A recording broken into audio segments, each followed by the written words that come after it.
जय हिंद। हम चर्चा कर रहे थे ज्ञानेंद्रियों के बारे में, जिसमें हमने पिछले वीडियो में दो ज्ञानेंद्रिय मतलब दो सेंस आर्गन के बारे में विस्तार पूर्वक बता चुके हैं।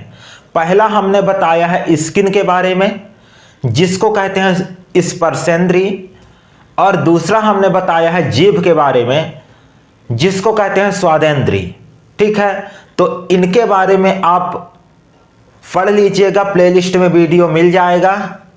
अब उसी टॉपिक को आगे बढ़ाते हुए आज हम चर्चा करेंगे घ्राणेंद्रिय के बारे में। किसके बारे में? घ्राणेंद्रिय। घ्राणेंद्रिय के बारे में। नाम अजीब सा है, लेकिन इसको घ्राणेंद्रिय ही कहा जाता है हिंदी में। घ्राण का अर्थ क्या होता है? घ्राण का अर्थ यहां होता है गंध, और जो इंद्रिय है उसका अर्थ होता है अंग। तो आप कह सकते हैं कि ऐसे अंग, ऐसे इंद्रिय जिसके माध्यम से हमें गंध का अनुभव होता है, तो उसे क्या कहते हैं? घ्राणेंद्रिय। सुगंध आ रहा है कि दुर्गंध आ रहा है, किससे ज्ञात होता है? तो घ्राणेंद्रिय से। घ्राणेंद्रिय को क्या कहते हैं? नाक कहते हैं, और इंग्लिश में इसी को नोज कहते हैं। ठीक है, घ्राणेंद्रिय को हिंदी में कहते हैं नाक, और इसी को क्या कहते हैं? इंग्लिश में नोज कहते हैं। तो आज हम नाक या नोज के बारे में A to Z बातें करेंगे, पूरा विस्तार पूर्वक समझेंगे।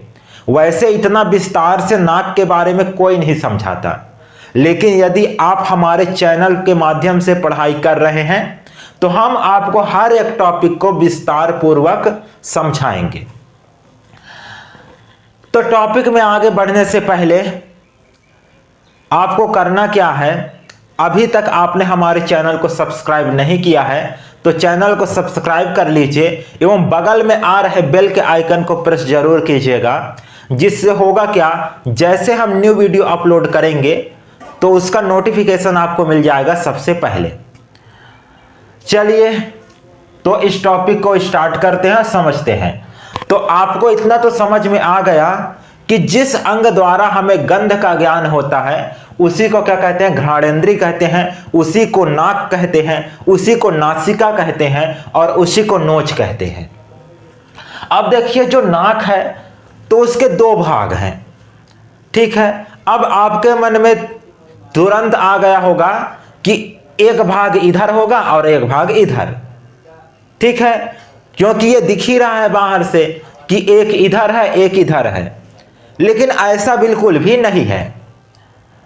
तो नाक के भाग कौन कौन से हैं? तो देखिए, नाक का एक होता है एक्सटर्नल नोज, ठीक ना, इसको कहते हैं बहिर्नासिका, मतलब नाक का जो बाहर वाला भाग है। और दूसरा है नेजल नोज, जिसको कहते हैं नासागुहा, और ये नाक का आंतरिक भाग है। ठीक है, तो नाक के कितने भाग हो गए? दो भाग। एक हो गया एक्सटर्नल नोज और दूसरा हो गया नेजल नोज। जो एक्सटर्नल नोज है, तो जो हम बाहर का भाग देख रहे हैं नाक का, ठीक है, तो उसको कहते हैं एक्सटर्नल नोज। और जो नेजल नोज है, जिसको नासागुहा कहते हैं, तो ये अंदर का भाग है नाक का। ठीक है, तो चलिए इनके बारे में समझते हैं। तो देखिए, जो एक्सटर्नल नोज है तो इसमें दो भाग होते हैं। एक मुलायम वाला भाग होता है, नाजुक वाला भाग होता है। ठीक ना, ये ऐसे आप नाक छुएंगे तो आपको नाक मुलायम भी लगेगा और कठोर भी लगेगा, कड़ा भी लगेगा। ठीक ना, तो जो नाक का कड़ा वाला भाग है वो किससे बना होता है? हड्डियों से बना होता है। ठीक है, नाक का जो कड़ा वाला भाग है वो किससे बना होता है? हड्डियों से बना होता है। और जो मुलायम वाला भाग है, जो नाजुक वाला भाग है, वो किससे बना होता है? तो वो बना होता है कार्टिलेज से, और त्वचा से बना होता है, मांस से बना होता है। ठीक है, तो अब आप समझिए कि जो हड्डियां हैं और जो कार्टिलेज है, तो ये क्या होते हैं? तो वैसे मैंने हड्डियों के बारे में, कार्टिलेज के बारे में विस्तार पूर्वक पहले ही बता चुका हूं। सिर्फ यहाँ शॉर्ट यहाँ चर्चा करेंगे, ठीक ना। देखिए जो हड्डियां है, ठीक ना, तो वो किससे बना होता है? कैल्शियम कार्बोनेट से बना होता है और इसमें ओसिन प्रोटीन होता है, इसलिए बहुत ही कठोर होता है और हमारे शरीर को संरचना प्रदान करता है। और नाक को भी संरचना कौन प्रदान किया है? जो हड्डी है। अब ये कार्टिलेज क्या होता है? तो कार्टिलेज हड्डी के जैसे ही संरचना होती है, लेकिन इसमें क्या होता है? कैल्शियम फास्फेट होता है। ये कैल्शियम कार्बोनेट का बना होता है, ये कैल्शियम फास्फेट का बना होता है। इसमें ओसिन प्रोटीन होता है, तो इसमें कॉन्ड्रिन प्रोटीन होता है, ठीक ना। इसमें कौन सा प्रोटीन होता है? कॉन्ड्रिन प्रोटीन, और इसमें ओसिन प्रोटीन। बस इतना ही समझिए इनके बारे में, ठीक ना, हड्डी और कार्टिलेज के बारे में। यदि इनके बारे में आप विस्तार पूर्वक जानना चाहते हैं तो आप बायोलॉजी के प्लेलिस्ट में जाइए, वहां आपको अस्थि नाम से वीडियो मिल जाएगा, उसको देखिएगा, आपको और अच्छे से समझ में आ जाएगा जो हड्डी है, जो कार्टिलेज है, ठीक है। अब देखिए नाक के अंदर देखेंगे, ठीक ना, तो नाली के जैसा आपको संरचना दिखाई देगा। किसके जैसे? नलिका समान, नाली के समान। तो उस नाली के समान संरचना को क्या कहते हैं? नथुना कहते हैं, ठीक है। अब इस नथुना का कार्य क्या होता है? तो ये छलनी का काम करता है, मतलब किसी भी चीज को छानने का काम करता है। तो वो कौन से चीजें हैं जिनको छानता है? तो देखिए जो हम सांस लेते हैं, ठीक ना, तो उसमें बहुत सारे सूक्ष्म जीव हैं, धूल के कण हैं, ठीक है। तो ये अंदर चला जाता है नाक के। तो इसमें क्या पाए जाते हैं? इसमें पाए जाते हैं नथुना में सीलिया। क्या पाया जाता है? सीलिया, ठीक ना। ये सीलिया क्या होते हैं? बाल के समान संरचना होते हैं। तो यही क्या करते हैं कि जो सूक्ष्म जीव है, जो धूल के कण हैं, जो हानिकारक पदार्थ है, तो ये सीलिया चिपका के रख लेता है, ठीक है। अब देखिए इसी नथुना में क्या होता है? इसी नथुना में होता है म्यूकस मेम्ब्रेन, ठीक है। और ये जो म्यूकस मेम्ब्रेन है, तो इसको हिंदी में कहते हैं श्लेष्मिका कला, ठीक ना, या श्लेष्म कला।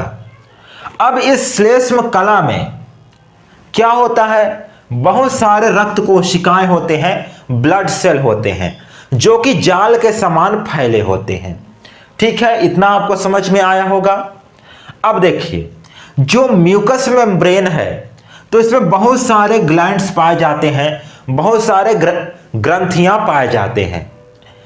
इन ग्रंथियों का काम क्या है? ये ग्रंथियां बनाते हैं बलगम। क्या बनाते हैं? बलगम। तो ये बलगम क्या होता है? आप जो सुबह सुबह उंगली डाल के नाक से निकालते हैं ना, वही होता है बलगम। छोटे छोटे बच्चे क्या करते हैं? ऐसे निकाल के खा लेते हैं, नमकीन सा लगता है। यदि आपने टेस्ट नहीं किया होगा, वैसे तो बचपन में आप भी टेस्ट किए होंगे, यदि टेस्ट नहीं किए होंगे तो कर लीजिएगा, ठीक ना। तो यही क्या होता है? बलगम, ठीक है। अब देखिए आगे समझते हैं एक विशेष चीज, ठीक ना। इसको इसलिए मैं अलग से ऐड किया हूं इसमें। देखिए जो नाक है उससे क्या जाता है? वायु जाता है, और ये वायु नाक से कहां चला जाता है? फेफड़ा में चला जाता है, ठीक ना। तो जो नाक से जो फेफड़ा में जो वायु जाता है, तो जो ये ब्लड सेल होता है, तो ब्लड सेल क्या करता है कि जो वायु है उसको गर्म करके भेजता है, ठीक ना। ठंडी वायु को जो नाक की जो रक्त कोशिकाएं हैं वो क्या करते हैं? गर्म करके भेजती हैं। लेकिन कभी कभी क्या होता है, वायु जो नाक की नलिका है उनके रक्त कोशिकाओं में क्या होता है? ठंडी ही चली जाती है, उसको गर्म नहीं कर पाती है जो हमारा रक्त कोशिकाएं हैं, ठीक ना। तो ये इससे क्या होता है? जो नर्व्स हैं, जो नसी हैं, तो उसमें क्या होता है? सूजन हो जाता है, वो नसी फूल जाते हैं। अब जब नसी फूल जाते हैं तो उस स्थिति में क्या होता है? जो हमारा ग्लैंड्स है, ठीक ना, जो म्यूकस मेम्ब्रेन की ग्लैंड्स है, तो उसमें जो बलगम है वो बहुत ज़्यादा बनने लगता है, और बलगम के बहुत ज़्यादा बढ़ने के कारण क्या होता है, हमें जुकाम हो जाता है। ठीक है, तो जुकाम कैसे होता है ये भी समझ में आया होगा। अब जो दूसरा भाग है, दूसरा पार्ट है हमारा नाक का, जो कि आंतरिक भाग है, जिसको क्या कहते हैं, नेजल नोज। चलिए इसके बारे में समझते हैं। तो देखिए, जो हमारा नेजल नोज है, जो नासा गुहा है, जो आंतरिक नाक है, ठीक ना, जो भीतरी नाक है, तो वो कैसी संरचना होती है इसकी, नली के जैसे संरचना होती है, नलिकाकार होती है।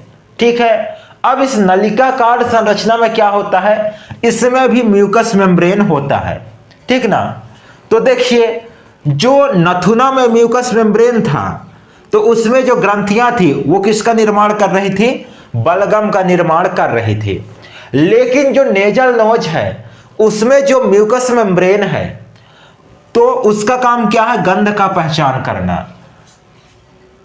सुगंध या दुर्गंध, इन दोनों की पहचान कौन करता है, जो नेजल नोज में जो म्यूकस मेम्ब्रेन है। ठीक ना, तो ये करती है गंध की पहचान। अब देखिए, जो नेजल नोज है, जो नासा गुहा है, तो इसका जो नीचे का भाग है, ठीक है, नीचे के भाग में क्या जाता है, वायु जाता है, जिसको हम क्या कहते हैं, श्वास कहते हैं, श्वसन कहते हैं।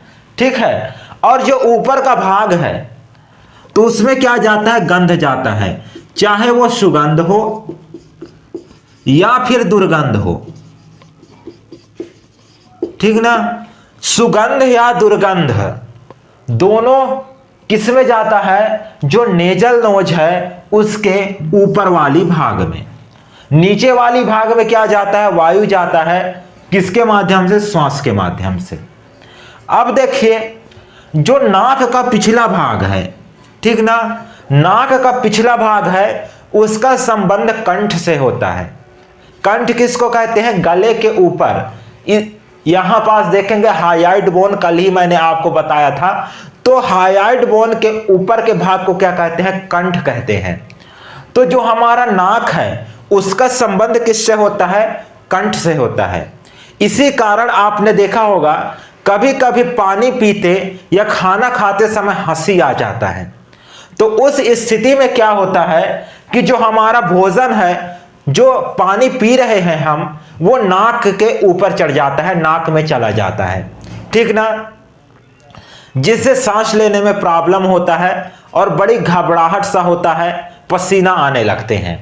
तो इतना आप समझे होंगे नाक के भाग के बारे में कि एक्सटर्नल नोज क्या होता है और नेजल नोज क्या होता है। चलिए अब समझते हैं नाक के संरचना को, स्ट्रक्चर ऑफ नोज को। ठीक है, तो नाक की संरचना कैसी होती है, हमने कहा था कि हम किसी भी टॉपिक को कैसे पढ़ेंगे, विस्तार पूर्वक। ठीक है ना, A to Z बातें करेंगे। तो स्ट्रक्चर को समझते हैं। तो देखिए, पहली स्ट्रक्चर हमने इधर बनाया है और दूसरी स्ट्रक्चर हमने इधर बनाया है। ठीक ना, तो इसमें हमने बाहरी चीजों को दिखाने की कोशिश किया है और इसमें हमने आंतरिक चीजों को दिखाने की कोशिश किया है। तो देखिए, इस स्ट्रक्चर को पहले समझिए, इस चित्र को समझिए। देखिए, ये जो हम ये संरचना देख रहे हैं, ठीक ना, ये पत्ती के समान, तो इसको क्या कहते हैं, फ्रंटल साइनस कहते हैं। ठीक ना, इसको क्या कहते हैं, फ्रंटल साइनस। और ये फ्रंटल साइनस कहाँ होता है, जो हमारा ये भावें हैं, भाव जस्ट इसके नीचे होता है फ्रंटल साइनस। ठीक ना, अब ये फ्रंटल साइनस के जस्ट नीचे देखेंगे, ये इस प्रकार की कुछ संरचना दिखाई देती है। ठीक ना, तो इस संरचना को क्या कहते हैं, एथमाइड साइनस। ठीक है, एथमाइड साइनस कहते हैं। और बीच में ये नाक की नली होती है, बीच में दो नली होती है नाक की, ये वाली भाग, इसको क्या कहते हैं, नेजल कैविटी कहते हैं। ठीक ना, अब एथमाइड साइनस के जस्ट नीचे एक और संरचना आपको ये दिखाई दे रहा होगा। ठीक ना, तो इस संरचना को क्या कहते हैं, इस संरचना को कहते हैं म्यूकस मेम्ब्रेन। और जो म्यूकस मेम्ब्रेन है, ठीक ना, तो ये जो आपका ये वाला बड़ा वाला भाग है, पत्ती के समान देख रहे हैं संरचना, तो ये क्या है, मैक्सिलरी साइनस है। ठीक ना, तो इसके ये ऊपर की ओर इस किनारे में इस किनारे में दोनों साइड क्या होता है, म्यूकस मेम्ब्रेन। मतलब म्यूकस मेम्ब्रेन यहां भी होता है और म्यूकस मेम्ब्रेन यहां भी होता है। तो ये चित्र आपको समझ में आया होगा कि कौन सा पार्ट कहां होता है, ठीक ना। भौं के नीचे क्या होता है, फ्रंटल साइनस, और जो मैक्सिलरी साइनस है तो ये हमारा ये वाला भाग है, ये आंख के नीचे, तो यहां होता है मैक्सिलरी साइनस, ठीक ना।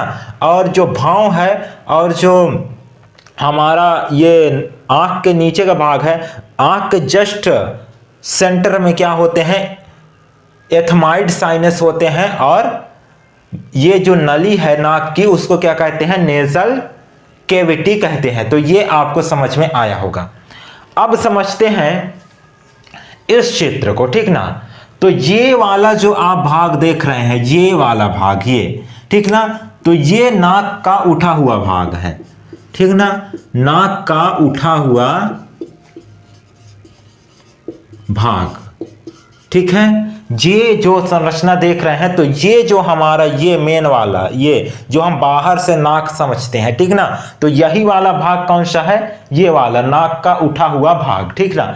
इसी से क्या जाता है, इसी के नीचे क्या होते हैं, नली होते हैं, दो नली। इसी से क्या जाता है भैया, तो इसी से जाता है वायु, ठीक ना, इसी से क्या जाता है, वायु जाता है। अब देखिए इस नाक के उठे हुए भाग के ऊपर भौं के नीचे, अभी मैंने क्या बताया था कि फ्रंटल साइनस होता है, ठीक ना। तो ये फ्रंटल साइनस कुछ इस प्रकार से स्थित होता है, ये आप देख सकते हैं। तो जो फ्रंटल साइनस है उसका काम क्या है, तो फ्रंटल साइनस से निकलता है म्यूकस, ठीक ना, जिसको क्या कहते हैं, बलगम कहते हैं। तो इस बलगम का काम क्या है कि नाक के आंतरिक भाग को सूखने से बचाता है, ठीक है। जो फ्रंटल साइनस है तो उससे क्या बनता है, म्यूकस बनता है, जिसको क्या कहते हैं, बलगम कहते हैं। और ये जो बलगम होता है वो क्या करता है, ये बलगम नाक के आंतरिक भाग को सूखने से बचाता है। तो फ्रंटल साइनस आपको समझ में आया होगा, ठीक है। अब इसके जस्ट बगल में आप देखेंगे ये वाला भाग, जो छत्ते के समान संरचना दिख रहा है, ये वाला भाग, ठीक ना। तो ये वाला जो भाग है तो इसको क्या कहते हैं, ऑल्फैक्टरी बल्ब, इसको कहते हैं ऑल्फैक्टरी बल्ब। और ऑल्फैक्टरी बल्ब क्या करता है, ये जो हमारा मस्तिष्क है, जो हमारा ब्रेन है, उसके जस्ट नीचे स्थित होता है। और ये क्या करता है, नाक से गंध की सूचना को, चाहे वो सुगंध हो चाहे दुर्गंध हो, उसकी सूचना को कहां तक पहुंचाता है, हमारे ब्रेन तक पहुंचाता है। तभी हमको ज्ञान होता है कि कोई सुगंध आ रही है कि कोई दुर्गंध आ रही है, ठीक है। तो ऑल्फैक्टरी बल्ब के बारे में भी आपको समझ में आया होगा। अब देखिए ऑल्फैक्टरी बल्ब के पीछे की ओर एक नलिकाकार संरचना होती है, नली के समान ऐसे संरचना होती है, जिसको क्या कहते हैं, ऑल्फैक्टरी ट्रैक्ट कहते हैं। ऑल्फैक्टरी ट्रैक्ट का काम क्या है, यह किसी विशेष गंध को ग्रहण करता है, ठीक ना, किसी विशेष गंध को बताता है, ठीक है। कौन, ऑल्फैक्टरी ट्रैक्ट किसी विशेष खुशबू को बताता है, किसी विशेष गंध को बताता है, कौन, ऑल्फैक्टरी ट्रैक्ट। अब देखिए ये जो ऑल्फैक्टरी बल्ब है उसके नीचे बहुत सारे नसें निकले होते हैं, ठीक ना, बहुत सारे नर्व निकले होते हैं। आप नसें देख पा रहे हैं, ये बहुत सारे होते हैं। तो इसको क्या कहते हैं, ऑल्फैक्टरी नर्व कहते हैं, ठीक ना, ऑल्फैक्टरी नर्व कहते हैं इसको। और ये किसी भी गंध को यही बताता है, ऑल्फैक्टरी नर्व, ठीक ना। ऑल्फैक्टरी नर्व से ही कोई भी गंध, कोई भी सुगंध या दुर्गंध कहां जाता है, ऑल्फैक्टरी बल्ब में जाता है, जो सूचना देता है किसको, हमारे ब्रेन को। और इससे एक नलिका का संरचना निकलता है जिसको ऑल्फैक्टरी ट्रैक्ट कहते हैं। यह किसी विशेष गंध का ज्ञान कराता है। तो इतना आपको समझ में आया होगा। अब देखिए जो हमारा आंतरिक नाक है, ठीक ना, तो उसमें 3 खांचे होते हैं। क्या होते हैं, 3 खांचे होते हैं, जिसको क्या कहते हैं, नेजल कोचा कहते हैं, ठीक ना।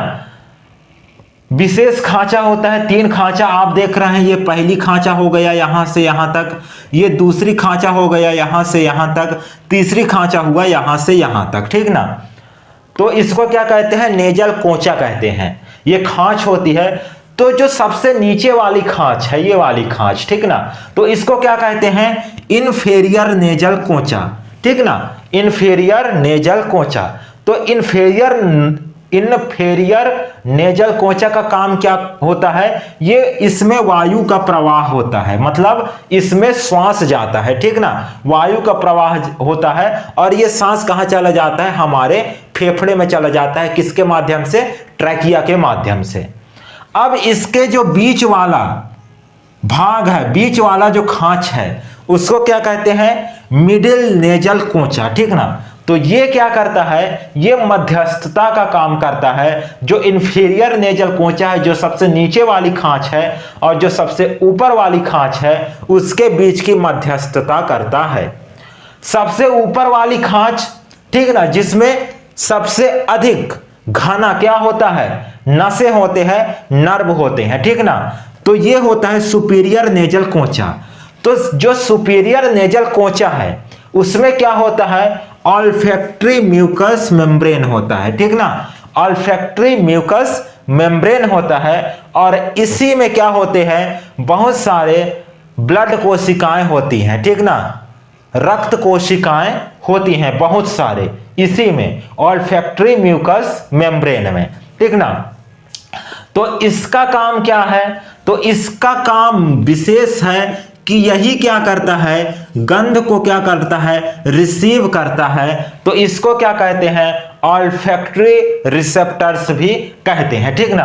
अब इन तीनों को मिलाकर, चाहे वो सुपीरियर नासल कोंचा हो, चाहे मिडिल नेजल कोंचा हो, चाहे इंफेरियर नेजल कोंचा हो, तो इन तीनों को मिलाकर क्या बन जाता है, ऑल्फैक्टरी एपिथेलियम, ठीक है। अब जो ऑल्फैक्टरी एपिथेलियम है, इसका काम क्या होता है, ये गंध के लिए संवेदनशील होता है, ठीक ना, गंध के लिए संवेदनशील होता है, किसी भी गंध को ग्रहण करने में सक्षम होता है। कौन, ऑल्फैक्टरी एपिथेलियम। तो इतना आपको समझ में आया होगा कि नाक के कौन कौन से आंतरिक भाग होते हैं और कौन कौन से बाहरी भाग होते हैं। अब चलिए देखते हैं नाक के कार्य, ठीक ना। जो हमारा घ्राणेंद्रिय है, तो उसका काम क्या है, ठीक है। तो देखिए, जो पहला काम है, सबसे प्रमुख काम नाक का, वो क्या है, गंध का ज्ञान कराना। चाहे वो सुगंध हो, चाहे दुर्गंध हो, ठीक ना, चाहे सुगंध हो, चाहे क्या हो, दुर्गंध हो, तो किसी भी गंध का ज्ञान कराता है कौन, हमारा नाक। प्रमुख काम यही है। इसके अलावे और भी कार्य है, जैसे स्वाद का ज्ञान कराना। तो अब आप कहेंगे कि स्वाद का ज्ञान तो हमें जीभ से होता है, लेकिन जब हम भोजन करके हम भोजन को चबा रहे होते हैं, तो उससे बहुत सारे रसायन रिलीज होते हैं। अब जब रसायन रिलीज होते हैं, तो ये कहां चला जाता है, नासा गुहा में चला जाता है, और नाक से भी हमें स्वाद का ज्ञान होता है, ठीक है। अब तीसरा काम क्या है, सांस लेने में मदद करता है, ठीक ना। अब आप कहेंगे कि नाक सांस लेने में मदद करता है, मतलब प्रमुख अंग नहीं है नाक सांस लेने के लिए। जी हां, प्रमुख अंग नहीं है सांस लेने के लिए नाक। वैसे सांस तो हम मुंह से भी ले सकते हैं, नाक बंद कर दिए और मुंह से सांस ले रहे हैं। और यदि मुंह नहीं है, तो यहां छेद करके ट्रैकिया में एक पाइप डाल दीजिए, वहां से भी हम सांस ले सकते हैं। तो जो नाक है, उसका विशेष काम क्या है, गंध का ज्ञान कराना, ना कि सांस लेना। सिर्फ नाक सांस लेने के लिए एक नली प्रदान करता है। प्रमुख काम सांस लेना नहीं है नाक का, ठीक ना। सांस हम मुंह से भी ले सकते हैं, और यदि मुंह से नहीं ले सकते, तो यहां छेद कीजिए गले में और एक पाइप डाल दीजिए ट्रैकिया में, वहां से भी सांस ले सकते हैं। लेकिन यदि नाक ना हो, तो हम गंध का अनुभव नहीं कर सकते, ठीक है। तो आपको समझ में आया होगा।